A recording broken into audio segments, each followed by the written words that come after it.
Hi, everybody, and welcome. It's EdTech Chat and Chew, episode 18. I'm excited. We're at 18 podcasts, you guys. That's incredible. And this week, we're going to be talking about our global Skype video messaging project, and we do have a special guest with us today, kindergarten teacher from Maine, Beth Heidemann. Everybody wave, yay! And Beth teaches in a kindergarten classroom where they do project-based learning. And she's also a Presidential Math and Science Award winner, so I'm excited to have her join us today and share some of the good things happening from her school. And just a quick update on our project. We'll talk more at the end. Rockin' awesome. Would you all agree that we are getting some great videos from all continents? Of course, Antarctica makes it a little bit tough, but everybody else is joining in.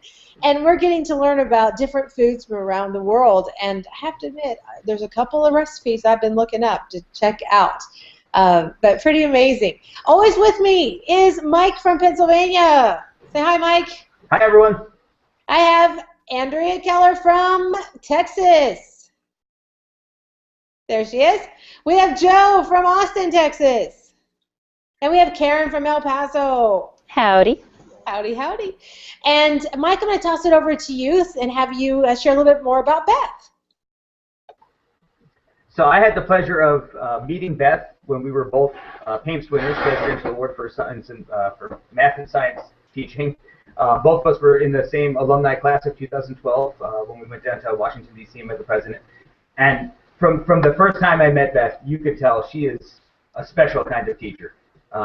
She just does some absolutely incredible things with her kids. Blew me away. I mean, I've been into problem and project-based learning in elementary classrooms for years, and I've worked with all grade levels, but the things that she does with her kindergarten kids are just incredible. So I'm so excited. We wanted to have a science show where we talked about science today. I can't think of a better elementary science person than Beth to come and share a little bit about what she does in her classroom and how she uses technology. So. Well, we're really glad to have you, Beth. Why don't you tell us a little bit about your classroom in Maine? Okay, well, first of all, thank you for having me and for all the kind words. My classroom, I'm the only show in town, so I tell people that I am the best kindergarten teacher in town. I'm also the worst kindergarten teacher in town because I'm the only kindergarten teacher in town, which means my class size varies from year to year. This year I have 17 students, which is a little on the slightly large side. For our town,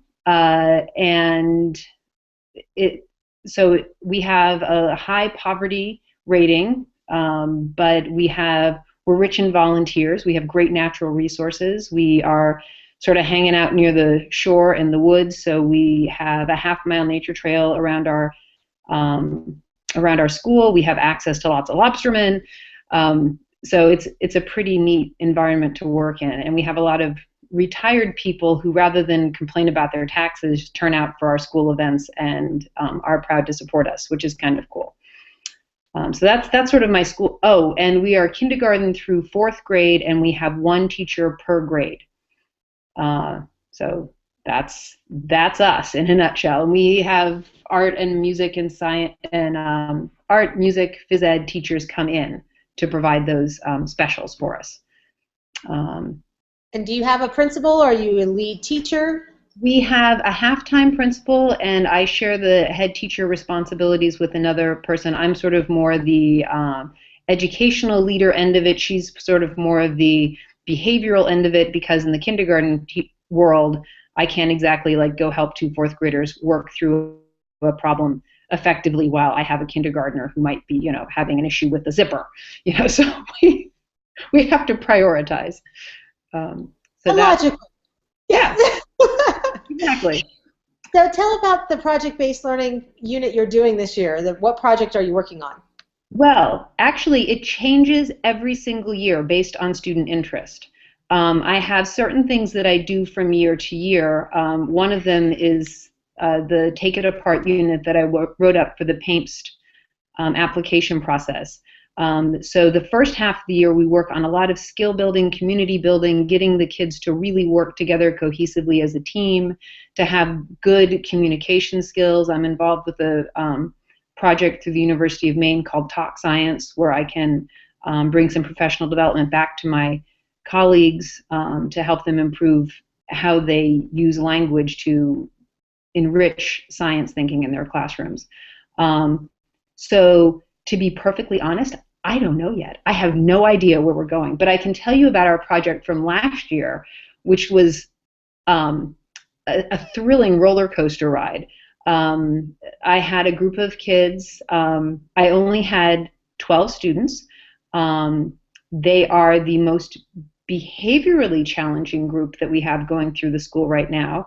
I had a little guy have a temper tantrum last year because someone built a block structure and called it a Rube Goldberg contraption, and this little guy said, but it's not a true complex chain reaction. You're cheating. You're cheating. So they were really super smart and very focused on, they really liked trains. They really liked chickens.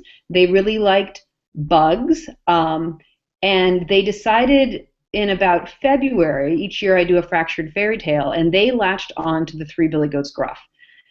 And they said, well, you know, last year's class, when they did a fractured fairy tale, they took their take it apart parts and they made characters and they retold the trash prints, and it was about recycling and the waters, you know, the watershed. And yeah, we don't want to do that. We want to have bugs, and we want to talk about the Three Billy Goats Gruff. But instead of goats, we kind of like to have bugs. And we don't want a troll, we want a chicken. And that's what we want to do. I'm thinking, what are we going to do with these guys? And so I ended up, they weren't a group that managed themselves well for a variety of reasons. Some students with physical limitations, some students with some sensory issues that made them not such a good good group to do field work with. So we brought samples into the classroom I wrote a Donor's Choose grant and got 5 different insect kits from Carolina Biological, and they fell in love with all 6 or 5 insects in addition to the hissing cockroaches that we already had in the classroom. And they wanted all of them in their story. I'm like, all right, so how are we going to make this work for the plot? So we ended up needing to Skype with an entomologist so we could figure out how to tie all of these insects into our story in a way that moved the plot forward but was also scientifically accurate. I'll back up. There was also an engineering challenge embedded in this because they wanted the chicken to be under the bridge. So I gave them an engineering challenge to work as a team. They had 4 teams to design a bridge that was large enough to hold a real chicken. And we weighed and measured all sorts of things in our classroom so we could come up with a stand-in chicken, which ended up being our masking tape dispenser. And then we invited live chickens, very friendly live chickens, to come to the classroom, very cooperative live chickens who sat on all of our bridges to test them. They then used their iPads to capture pictures of the bridges that they used. What was our program? We used Pic Collage to create images that had photos of the actual insects, copyright-free images that we downloaded. So all my kids were like, well, I need an image of a beetle bug car, but it needs to be copyright-free. Can you find it for me? And yes, they're 5, but they totally got that they had to use things that people said they could share. They got sharing. So we designed the bridges, we tested the bridges, we did the research about the insects, and they ended up crafting this story that it's basically the tale of integrated pest management. And if you go to Blurb and look up Buggy Bugs Rough, you can read our book that we wrote and published. Beth, if you give us that link, we'll go ahead and share it on our show notes page so that our viewers can. Oh yeah, I can. Yeah, I will. Do you want me to just say it again or write it down somewhere? No, you can just give it to us after the show, and we'll make sure we get it on that page. Okay. So that is the culminating project of their work, but the complexity was mind-boggling. They had the concept of, let's march across the bridge and be thwarted by the chicken was the unifying theme, but they had what their motivation was is that the bugs on one side of the bridge noticed that the farmers' fields weren't so great and that they, as insects, could help. And so, the ants were like, oh, well, we'll go over and nibble up all the debris and decompose everything so that the soil will be better, on and on. And it ended up, we also did this book. We turned it into a video that I'll give you the link to. It's on YouTube. And one of my students' big brothers mixes dubstep, so they even have like their own dubstep theme song at the end. And so basically all of their, we integrated a ton of our math work that we needed to do. This was a group that needed to extend, we used up all of our math curriculum, and they needed extension, so that worked out really well. Their writing, they had a real purpose for writing. The complexity of their plot development was, I didn't see how they were going to make this all work. And the one insect that we were really struggling with was the darkling beetle. And our Skype session with the entomologist really saved us, because my class came up with a list of questions, like, we don't know how this insect's going to fit in. How does a darkling beetle help a farm? We don't think it does. We can't find any information that tells us it's helpful. And our Skype session with the entomologist was wonderful, because she was basically like, yeah, you're right, they're a nuisance, and they make chickens sick, actually. And I'm like, chickens, wait, we have chickens in our story. And so the darkling beetle ends up sort of being the hero, convincing the chicken not to eat it, apparently. And this is, if you are not a kindergarten teacher, this might be gross, but darkling beetles eat chicken manure, and then chickens love eating darkling beetles. They're like chicken junk food.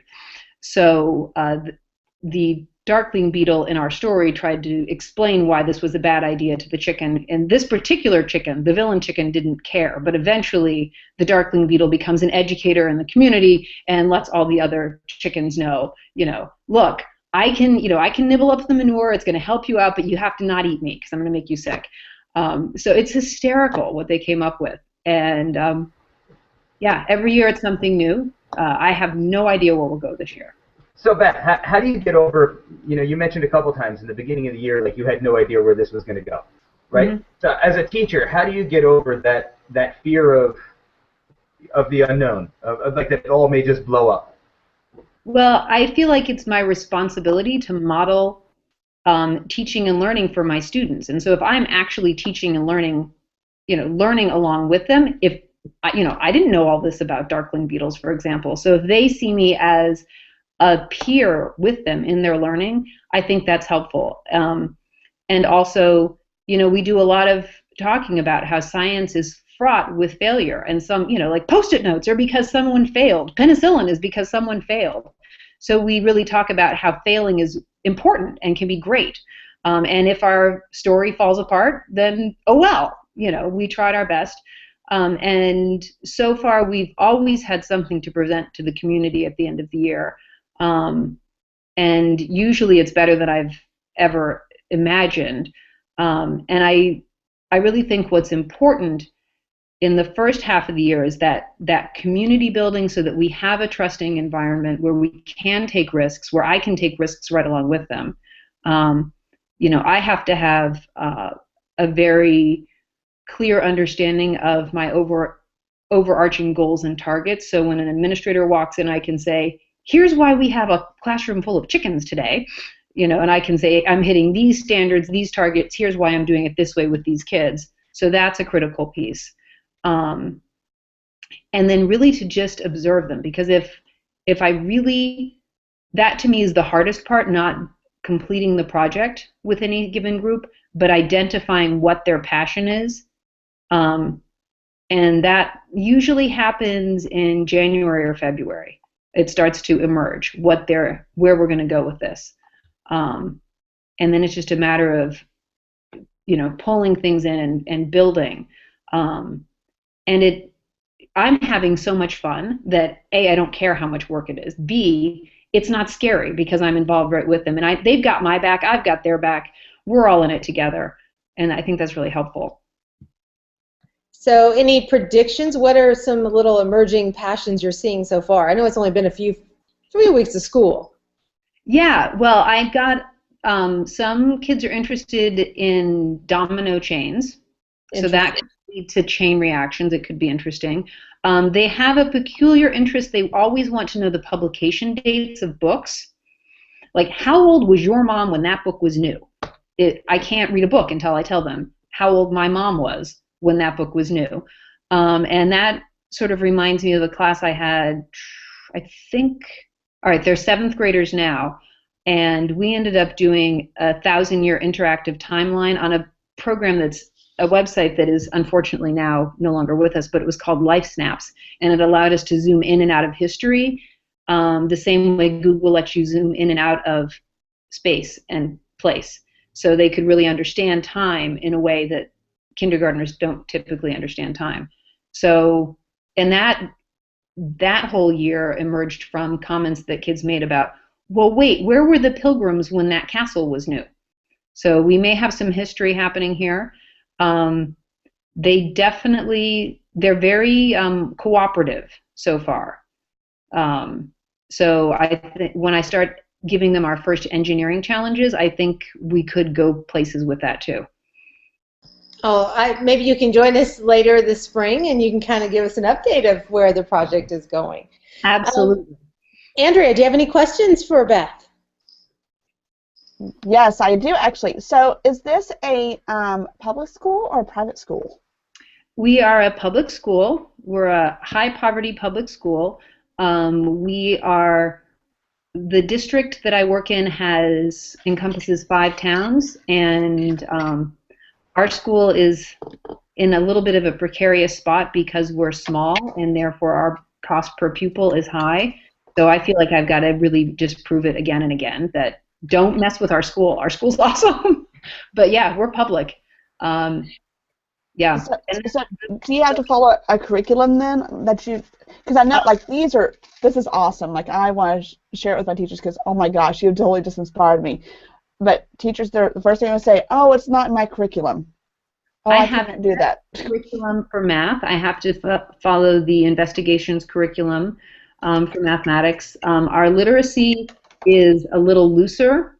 We have the tool in the toolbox philosophy rather than a set curriculum. I have to use foundations for literacy, but as far as which books I select, that's up to me. We are a state that's moving forward with the Common Core. I do have to test them for use DIBELS and DRA for testing their literacy proficiency. We have some really, really old science kits that we're using, and so mine is like 18 years old. Wow. And so we're in the process. That's because we are high need and high poverty, and we've had some issues in the past couple of years. Science keeps getting pushed to the back burner, so we are not really up to speed there at all. And in kindergarten, I have one science kit that I'm required to do, and I'm one of those lucky grades that has teacher-designed unit like written into my curriculum. Very nice. We have a health curriculum that I have to use, but I have the flexibility where I can say, look, I'm taking all of the health curriculum units and I'm mixing them up so they flow. And so when I'm doing color mixing and investigating changes in my teacher-designed science unit, I can dovetail that with the health unit on the 5 senses. So I do a lot of doubling up. Well, and on a side note, you talked about the days when the books, when the birthday of the book is. That is actually how Dot Day became around because it's the birthday of the book. Oh, nice. So that's very cool that the kids are saying, when's the birthday of the book, the publication date? Yes, they're totally into it. I think it came out because we were reading Curious George Rides a Bike and he wasn't wearing a helmet, and they were like, what is going on? Why doesn't George have a helmet? I'm like, well, it's an old book. Well, how old is it? They were really concerned that George did not have. It was okay that a monkey was riding a bike, but that the monkey wasn't wearing a helmet was a problem. That's awesome. Yeah, I love 5-year-olds. And it's a valid question. I think it's excellent how their curiosities move them down to discovery. I think it's awesome. Karen, anything you would like to ask Miss Beth? Beth, first I just want to say you totally inspire me. I think you're my new favorite kinder teacher, so I would need to find you on Twitter and follow you and read about everything. But I guess my question is, what resource would you recommend for a kinder teacher that's wanting to get started with STEM and just interesting their students in exploring and investigating in science? I mean, maybe they don't have that support. Where would you point them, in what direction, I guess?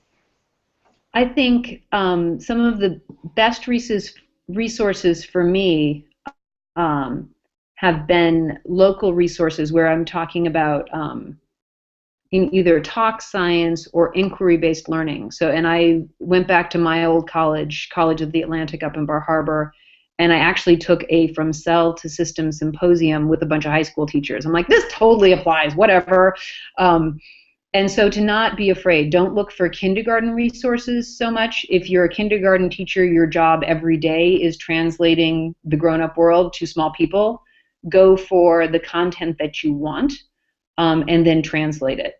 So that would be a big key. And to focus on communication, asking and answering questions, and to not focus on right answers as much as process. And to totally let them flounder and struggle and make theories and test theories and blow theories out of the water. I spent like 1 week with kids trying to decide if color was an indicator of, if color made things magnetic. And they entered the investigation that they designed themselves with the correct idea, then changed their minds, convinced themselves of incorrect theories, and came back to the correct idea. And I think that process is incredibly valuable in raising young scientists. It's, question. And so, rather than say, here's one book or one method, it's model it yourself, be a good listener, and really ask meaningful questions. And if you can find local people, resources, books on really, I would say inquiry-based learning would be the catchphrase I'd be looking for. Excellent. Joe, what would you like to ask Beth? Hi, Beth. I'm Hi. Joe from Austin. And the thing is, do you know who Jeff Mao is? I don't know if I do. That Okay. name sounds very familiar, but He Jeff. used to be the one of the directors for technology at Maine and at the state level. And he was here just last week speaking about Maine and the broadband. And so I'm curious because I'm seeing the video feed coming from your end, Mm-hmm. and I'm wondering what kind of connection you have. Follow me? And Yeah. to support the kids. Follow me? Like what kind of connection do you have for your kids so they can have access to outside of Maine, right, outside the classroom? Right. At our school, our connection speed is usually adequate. Okay. I wouldn't say it's great. And timing matters. Right when the kids get out of high school, and so at about the last hour of my day, I get a huge internet slowdown. Huge, because Maine is is a state that's actually leading the way in putting one-to-one devices into the hands of kids. My district has one-to-one iPads from grades 5 through 12, and then a handful, mine being one of them, of one-to-one iPad classrooms at the younger ages. So it can be a bit of a glitch. Not too bad. If I plan my Skype visits in the morning, I've never had trouble. But in the afternoon, loading YouTube, which isn't blocked at my school, which that's one of the things they threatened to do to help us with our bandwidth issue, is to block YouTube or something. I'm like, no, it's such a I know. it's not I the agree. same. We need YouTube. So it's certainly adequate at school. At home, most families, but not all families, are now connected. I have, out of my 17, 2 families are not connected to the internet, and those families are already, the parents have been going, well, I guess I better learn how to do this because my kids are going to need to know how to do this. So I'm actually thinking of hosting some sort of parents' night, how to help them get connected to our, we use a behavior and communication app called Class Dojo. Oh yeah. Yeah, love Dojo. Yay! Oh, that's awesome. For everyone. And then we can all do a cheer. So to get parents connected to that, I think I feel like that's becoming an important part of my job. And myself, even as a really tech-interested person, and my school was doing some pretty innovative tech stuff as early as 2000. I personally got off dial-up about 5 years ago. Wow. Wow. That was the first time I had something else available. Wow. So, I live in town now, so I got to. Yay. Well, that's good to hear, because I guess I heard him speak. Jeff Ma was here speaking about how they brought broadband across the entire state, and so of course we had this huge symposium to try to bring that kind of connectivity to Texas. I mean, the rich districts, the big districts, they have everything, but the rural districts, or the remote, they don't have the same kind of connection, and so that, I guess, it kind of hinders those kind of projects you want to do with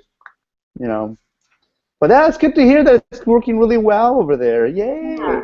And for my class, we're out on the end of a peninsula. My guys are little. It's like, well, that bus ride is longer than our bladders. So a lot of places we just can't go on some field trips because it's just too far for us to go, and so it's not really an efficient use of time. But it's really efficient to bring people to us. And I used to bring a lot of live guests, and it's great now that I can have a lot of, I can have Skype guests come in. And we currently Skype with a class weekly in North Carolina, and I've been Skyping with that classroom for years, and it's great. Just the communication skills that's building that communication, that articulate, thoughtful kids can do all sorts of wonderful things. So that builds there too. There's really nothing that happens, hopefully in any classroom, is happening in isolation. If I'm not hitting at least 3 areas, then I need to reevaluate what I'm doing.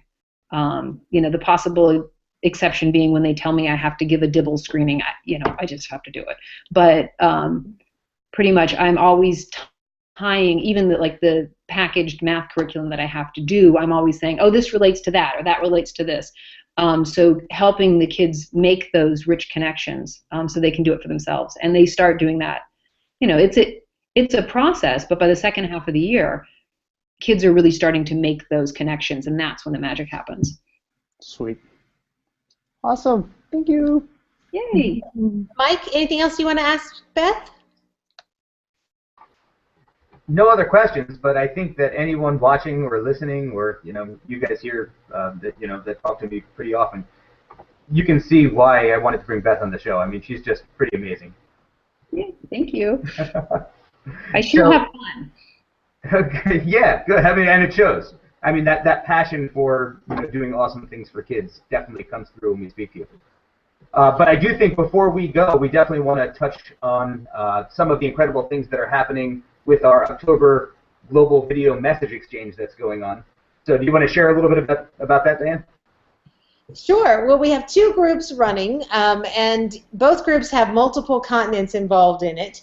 And it's just a cultural exchange to get to know what is life like in your world versus life in my world.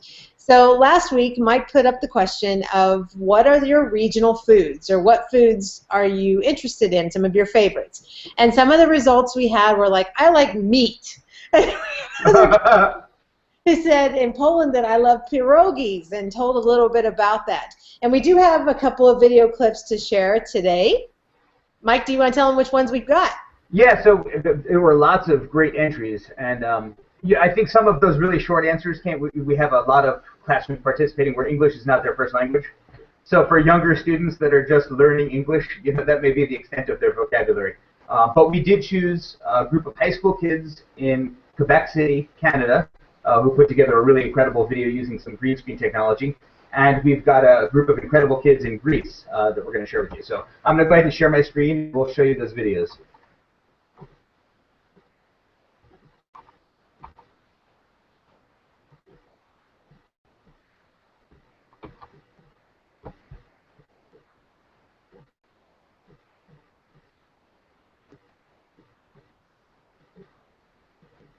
So sadly, Mike, the audio doesn't come through, but you can narrate about the children if you'd like. Let's get started. There we go. What's a better way to start the day than with a good breakfast? Guys, what do you like to eat for breakfast? Yes, I'd say waffles. Oh, and maple syrup. That's amazing. And then you scrambled eggs. Yeah, that's a quick combination. So for lunch, guys, what do you like? Protein! So basically, protein is a huge helping of rice topped with brown gravy and cheese curds, which makes it one of the best food combinations in the entire world. You haven't lived until you tasted protein. What do you like to eat for snack? The reason was what the Schnoid shepherds. It makes a corn, potato, and ground beef. And don't forget the ketchup! Sadly, guys, for desserts, what is there for dessert? Apple pie. Blueberry pie? Sugar pie. I started the pie. Pie? Yeah. Yeah, so basically, we love pie. We've got tons of different kinds of pie. But there's also great things such as bagatelle, and so many more that you'll see here right on the screen.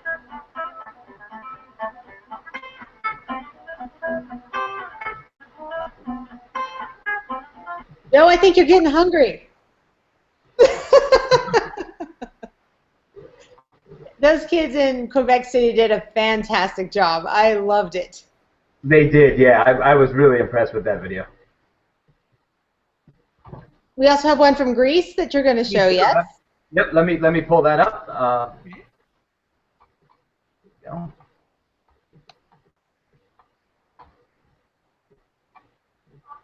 Hello, we're from Greece and my name is Cleo. In Greece, we love spaghetti and also we love pies with pastry. I love to spice. Hello, my name is Nasa. My favorite in Greece, we love pasticcio. Pasticcio is pasta with vegetable sauce, minced meat, and tomatoes. And I also love Greek salad. Hello, my name is George, and I love gyros. Gyros is with both meat, tomatoes, onions, and French fries. The delicious on pita bread. Hello, my name is Jim. In English for school lunch, we have sandwiches with ham and cheese or cheese fries. Hi, my name is Marcela. In Greece, for dinner, we eat toast or make cornflakes. Also, we love pizza. Hello, my name is Marcela. Our favorite dessert is chocolate cake with chocolate cake. Hello, my name is Rosa, and my favorite dessert is apple pie. In Greece, we make desserts with fruit. I love them. So once again, Joe, are you ready to go have some lunch? He's more than ready. But this is just two examples of some of the other videos that came in. We have how many classes total involved, Mike? I believe we're up to 23 classes on all 6 continents. We have multiple places in Europe, a couple classes in Australia. Really, it's a global project. And our friend Livingston from Kenya, and Emily from Cheery, we have 2 classes from Kenya that are involved. And Yeah. it's just incredible to see this collaboration. They're not all the same age. We have multiple ages involved, but on a cultural exchange, you can all share about where you live and what we can learn about from one another.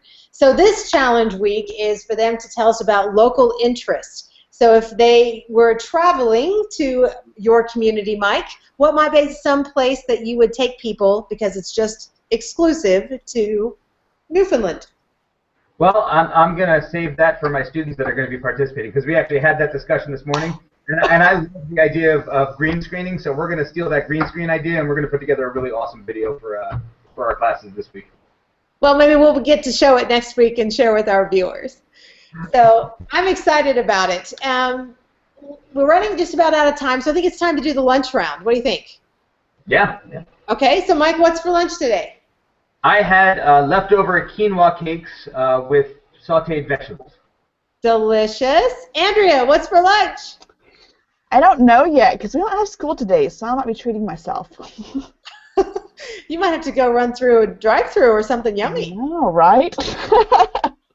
Beth, what are you having for lunch today? Oh, well, I also don't have school, so I'm about to walk over to my local co-op, have a bowl of their nice, yummy soup, and then do my volunteer hours. Oh, that sounds delicious, actually, and wonderful. Okay, Joe, what's for lunch? I'm actually going to ride my Vespa back to my apartment and have pork chops and veggies. I'm going to be healthy. You have a Vespa? I do, and now when I heard the talk about the poutine from Canada, it's real popular here in Austin. There's a lot of places that have poutine. I was like, oh my God, I'm like salivating. But I can't have poutine because it's fatty, it's delicious, but not good for you. I've never had it. I'm gonna have to investigate this one. It's Okay, really good. Karen, what's for lunch? Actually brought soup, but after listening to that presentation from Greek, there's a Greek restaurant down the street. I might have to go try a gyro or something. I highly recommend that. I'm having leftover Freebirds, so it's kind of like Chipotle. I had some of that left yesterday, and so they're having leftovers. But I'm excited, friends. We're all hungry now. Let's go eat. And until next time, we'll see you on EdTech Chat and Chew. Bye-bye. Bye. All right.